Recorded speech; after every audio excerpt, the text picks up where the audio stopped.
there's no point being the cheapest because everyone's trying to Netflix and commoditize fitness.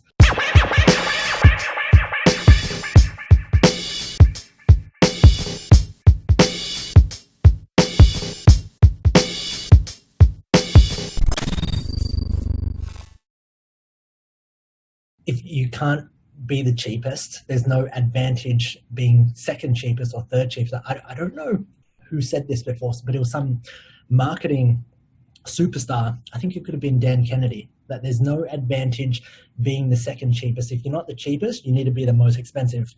And I think that's really, really true, that the majority of online fitness coaches are probably too cheap, but at the same time, they aren't giving enough value in terms of their program. And so I see this a lot, especially when I'm consulting, that you'll look at the app, the Kayla Ritzines, the $99 a month stuff, the $47 to $99 a month stuff, and they get a membership site and you get a program and you get a Facebook group. And then you see online coaches charging, what do they charge? Like $127, and then giving a little bit more. And the thing where you're going to go wrong is, we talked about this last time, didn't we, Kez, where we were like, hey, there's no point being the cheapest because what's happening inside of the fitness world is everybody's trying to Netflix this at the moment. Everyone's trying to Netflix and commoditize fitness, where I'm sure over the next year you'll begin to see more and more apps pop up where they give you Netflix, where they bring on all these influencers, all these educators, and they'll charge you $7 a month, and you get everybody. You get everybody from Instagram who has their own course, and they'll create the Netflix. And you're starting to see that with the Kayla Ritzine sweater, which they're doing one thing. The whole marketplace is designed to commoditize. The marketplace wants to commoditize us and make you cheaper. The whole goal, people get used to it, and the market and how innovators respond is they innovate by packing more value and lowering the price.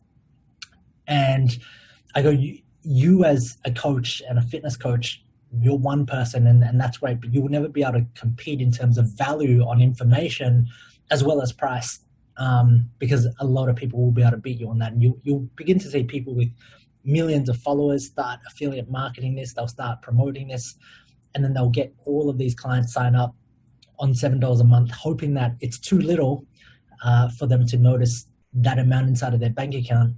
And so that's how it works. It's kind of like how people sign up to gym memberships for a year, knowing that they got a kick out of, January 1st, New Year's. They sign up, they go for a month, and gyms know that, hey, these members actually won't go. Yeah, because if you think about it, when I was working at a gym, they had 1,500 members, and if all those members use the facility at that one time, or heck, if half of them used it at that one time, there would be no room. So this little chat today is two things. It's number one, you need to be the most expensive and figure out how to be the most expensive.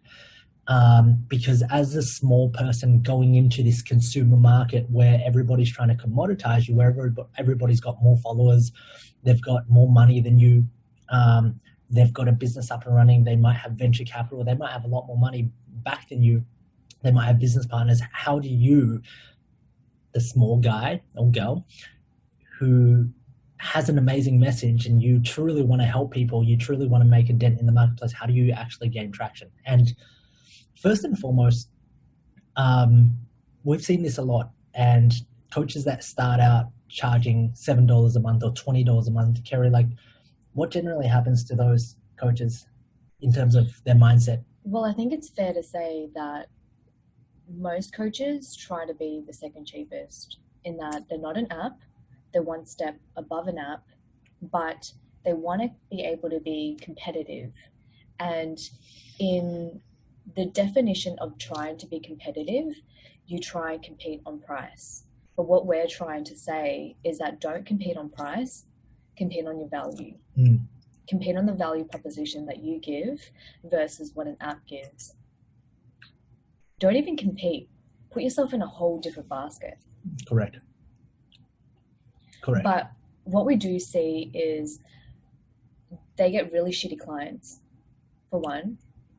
They get the worst of the worst clients who expect more for what they're paying, but on the internal side, the coach is saying you're paying less than a premium client. Why would I serve you more? Yeah, correct.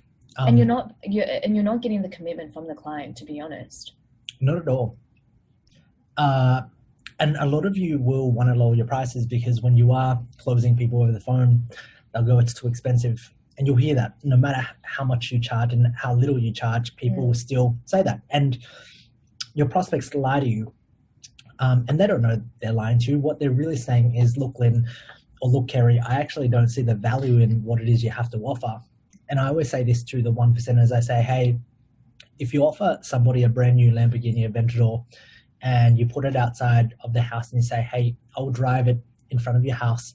It's $5,000 today, but we've got to do a deal right now. This person on the other side of the phone is going to listen to that.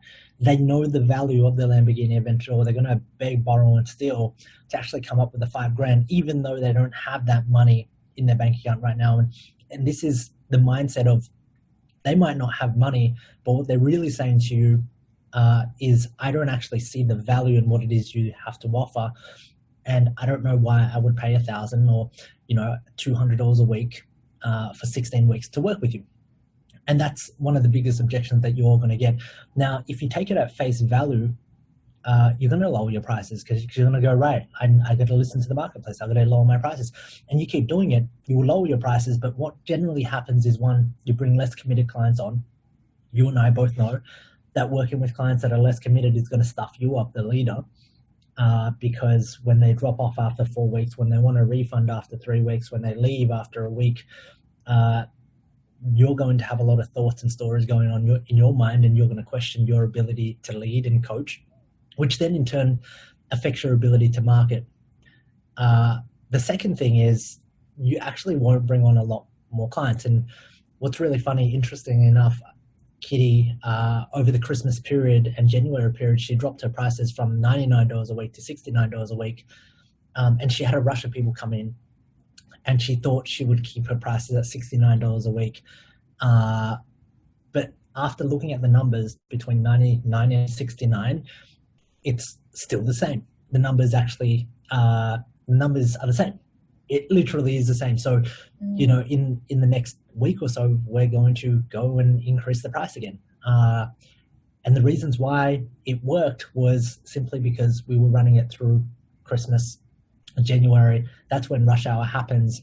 And I think that's the push over the edge that people needed. So if there's one piece of advice I would give to you, is figure out how to charge premium and be the most expensive, but not even categorize. Like, don't base your product off a $19 app or a $27 a month membership site. Base your product on, if you could give anything to a client that works with you online, if you could coach them, what would they need to see, hear, experience, taste, touch, feel with you, your community,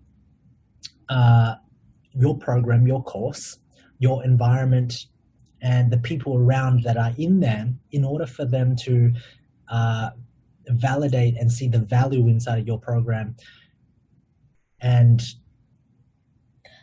can I go down one question for you? Because I get asked this quite a lot, and I can sense people questioning when they see Kitty is charging $99 a week for her premium product, and they go, and that's not even the highest. It's not the highest. She's got a $199 a week, right? So they say, surely it can't be that personalized one-on-one to have $200 a week to charge. And what do you say to that? Because I think the first thing that a lot of coaches go down in their thought process is personalized one-to-one premium. I will serve you one-to-one. Yep. My thought process is this. a lot of people, especially when it comes to online, a lot of coaches want to automate processes and systems first, and they want to go, hey, how do I just create this product that runs itself, and I just need to feed it, and I just need to market it, and I just need to post content, and I just need to drive it to a sales page, and then it will just work. And you and I, Kerry, have been in the industry for long enough to know that this is not what people want anymore. It was a trend maybe in 2012, 13, 14, possibly not even, it wouldn't even have lasted that long, but people want connection. They want to be heard. They want to feel connected.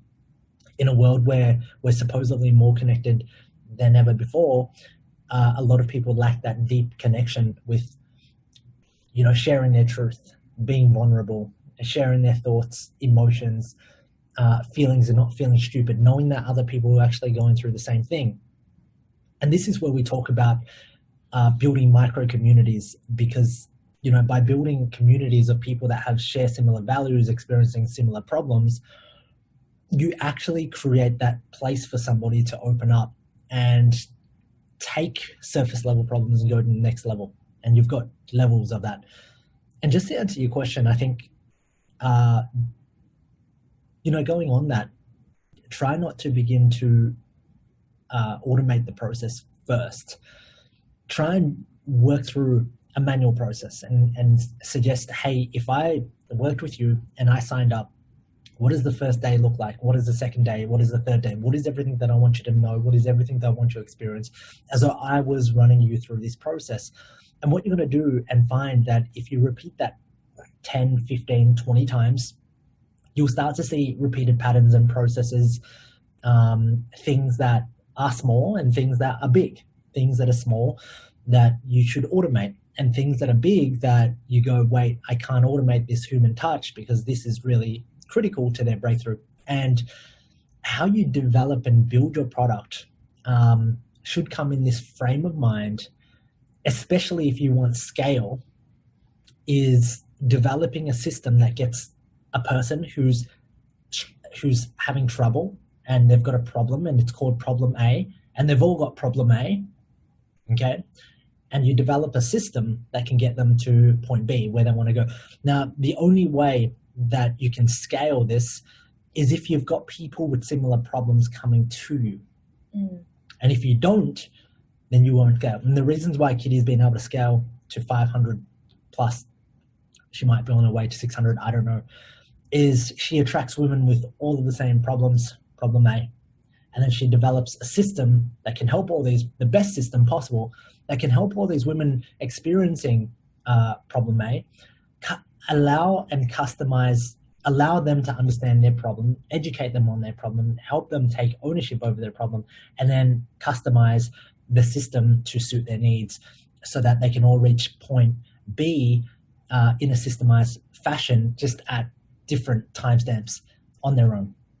And this is the only way that you can scale coaching without dropping results, with actually getting better results, because now you've got a community of women wrapped around the same problem that can share revelations that Kitty might not have gone through. Mm-hmm. But now you've got Kerry going through a different problem, and Kerry shares an insight, and those insights make all the difference inside of the community when you're looking for a bond, when you're looking for connection, when you're looking for revelations, when you're looking for growth, when you're looking for everything together that makes an amazing community. I think it's really cool as well, because on the one end, she has women who experience the same pain and the same problem. Yeah.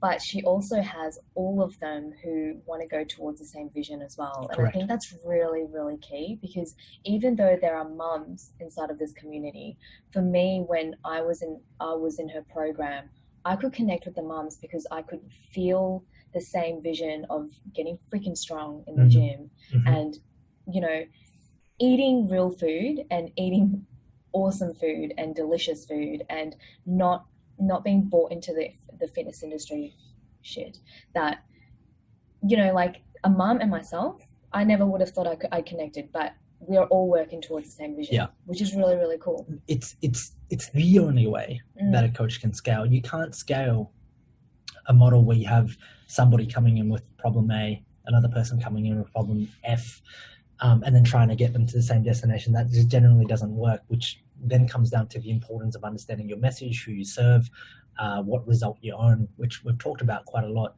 on this show. But further to that, I want to begin to add and hopefully entertain your brain to go, stop looking and duplicating the $27 a month membership sites, because that serves a completely different portion. And when you look at retention, a lot of their retention is based off the customer not actually noticing the $7 a month on their bill and letting that slide 6, 7, 8 months. I mean, I've done it so many. How many times have you signed up for a subscription that I'm pretty sure I've still got some running. that it's too painful to call up American Express or go into PayPal, figure out how to cancel. Like, I can't even cancel a fucking subscription off iTunes. Like, it's too painful to figure out. They make you jump through about 6 different hurdles, and it's too painful to figure it out than it is to actually pay the $7 a month or the $10 a month, which is how they monetize. So you and I obviously are a little bit different.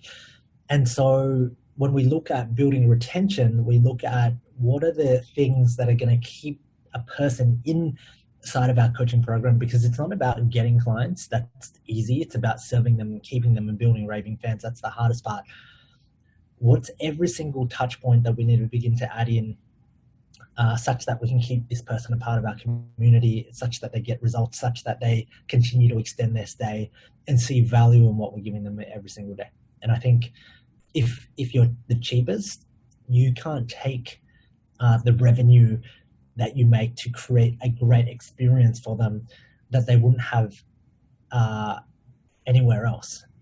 And that's the biggest thing, that if you're able to charge more, you're able to do more for the customer and the client. I think that's a bit of a wrap. But I have one question for you. Mm-hmm. How do you justify being the most expensive? That's a great question. When someone says, but don't I get the bikini body from Kayla Insigns? Mm-hmm. To answer that question, we then move into brands, and we then go into how much are you seen as an expert to those people, and that comes with content, and that comes with your ability to know your shit.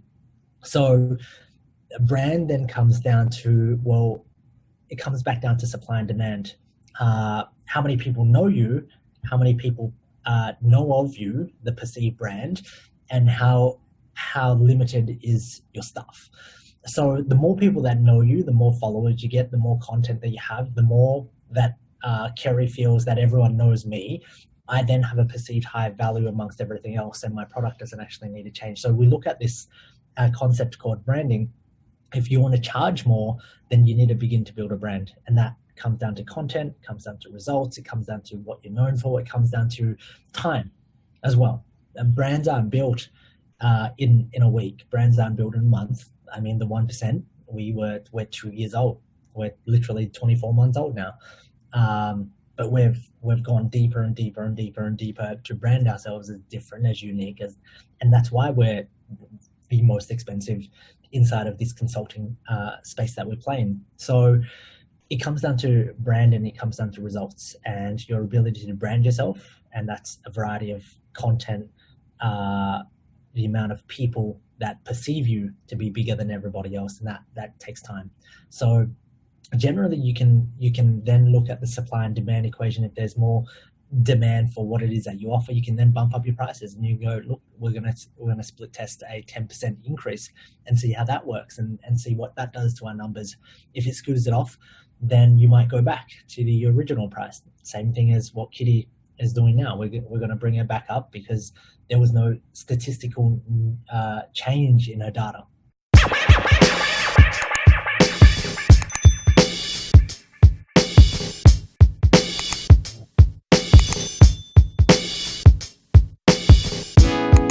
Yesterday wasn't easy. I had to say goodbye to my best friend. Got to the end